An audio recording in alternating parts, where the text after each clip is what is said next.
চায়ের কেটলিতে ভাপা পিঠার রেসিপি এর আগে কেউ বানিয়েছেন কি কখনো? আজকের ভিডিওতে কিন্তু অনেক ইন্টারেস্টিং বিষয় আছে, বিকজ আজকে আমরা দুই রকমের ভাপা পিঠা বানাতে যাচ্ছি। একটা হচ্ছে সবসময় আমরা নর্মালি যেরকম ভাপা পিঠা খেয়ে থাকি, আর অপরটি হচ্ছে ঝাল ভাপা পিঠা, যেটা কিনা পেঁয়াজ মরিচ দিয়ে ঝাল করে বানানো হয়।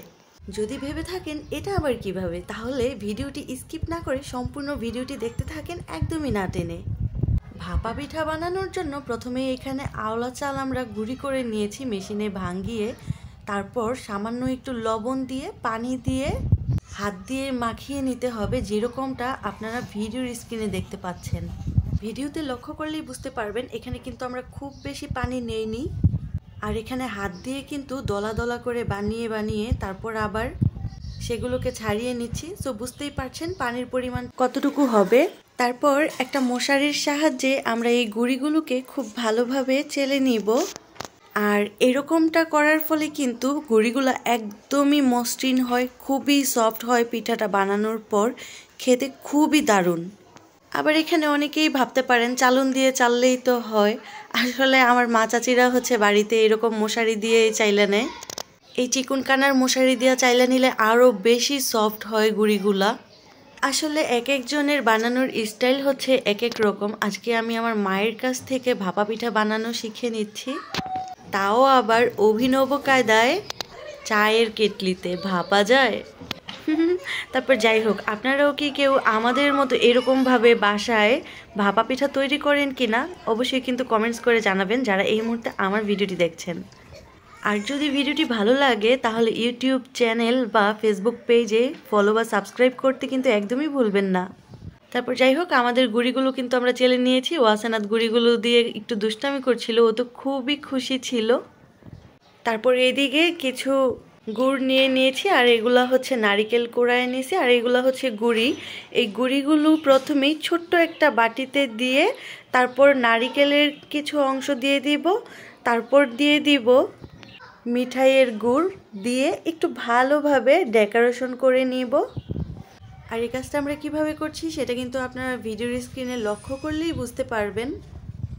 তারপর এখন সাবধানতার সাথে একটা মশারির টুকরা নিয়ে এই বাটিটাকে খুব ভালোভাবে ঢেকে নিতে হবে। এইদিকে আমরা আগেই একটা ভাপা পিঠা বানাতে দিয়েছিলাম, সো পিঠাটা নামায় নিয়েছি।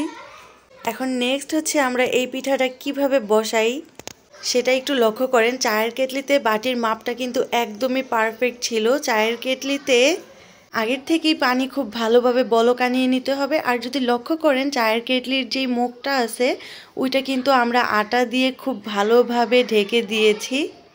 তারপর ভাপা পিঠাটাও আমরা বানাতে দিয়ে ঢাকনা দিয়ে ঢেকে সরিয়ে নিলাম। এখন মশারিটা তুলে নিব, তাহলেই নামানোর পর আপনারা বুঝতে পারবেন পিঠাটা আসলে দেখতে কেমন হলো।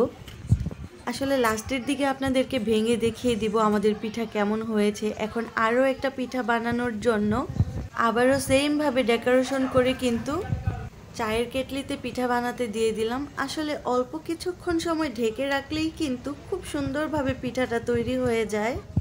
সো ভিউয়ার্স, এখানে আমরা কিছু ভাপা পিঠা নামিয়ে নিয়েছি। এখন আপনাদেরকে দেখাবো পেঁয়াজ মরিচ দিয়ে ঝাল করে কিভাবে ভাপা পিঠা বানাতে হয়। সো এখানে কিছু পেঁয়াজ কুচি, ধনিয়া পাতা কুচি, কাঁচা মরিচের কুচি আর সামান্য একটু লবণ নিয়ে একসাথে মাখিয়ে নিচ্ছি হাত দিয়ে। তারপর ভাপা পিঠা বানানোর জন্য কিছুটা গুঁড়ি দিয়ে দিব, তারপর দিয়ে দিব মেখে রাখা পেঁয়াজ মরিচ আর ধনিয়া পাতার যে মিশ্রণটা ছিল সেটা দিয়ে আবারও উপরে পিঠা বানানোর গুঁড়ি কিছুটা অংশ দিয়ে দিব। আপনারা নিশ্চয়ই লক্ষ্য করছেন ভিডিওতে আমরা কিভাবে এই কাজটি করছি। আর এই পিঠার টেস্টটাও কিন্তু একটু অন্যরকম ছিল। একটা হচ্ছে মিষ্টি ভাপা পিঠা, আরেকটা হচ্ছে ঝাল ভাপা পিঠা। ভাপা পিঠা সাধারণত আমরা আসলে গুড়টা একটু বাড়িয়ে দিই, কারণ একটু মিষ্টি করে খেতেই ভালো লাগে। বাট এই ঝাল ভাপা পিঠার টেস্টই কিন্তু আলাদা।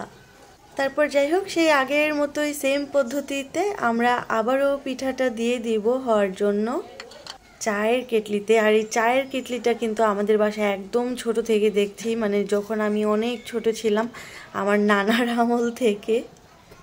ইস, কি সুন্দর ধোঁয়া উঠছে তাই না? দেখতেই কেমন ভালো লাগে। তারপর এই চায়ের কেটলি থেকে ঝাল ভাপা পিঠাটাও নামিয়ে নিব এবং এক এক করে দুইটা পিঠাই আপনাদেরকে একটু ভেঙে দেখাবো এবার যে কেমন হলো। আপনারা চাইলে কিন্তু বাসায় টেস্ট করতে পারেন, আমার কাছে ভালোই লেগেছে। প্রথমেই নর্মালি আমরা যেভাবে ভাপা পিঠা খাই সেটা ভেঙে দেখালাম।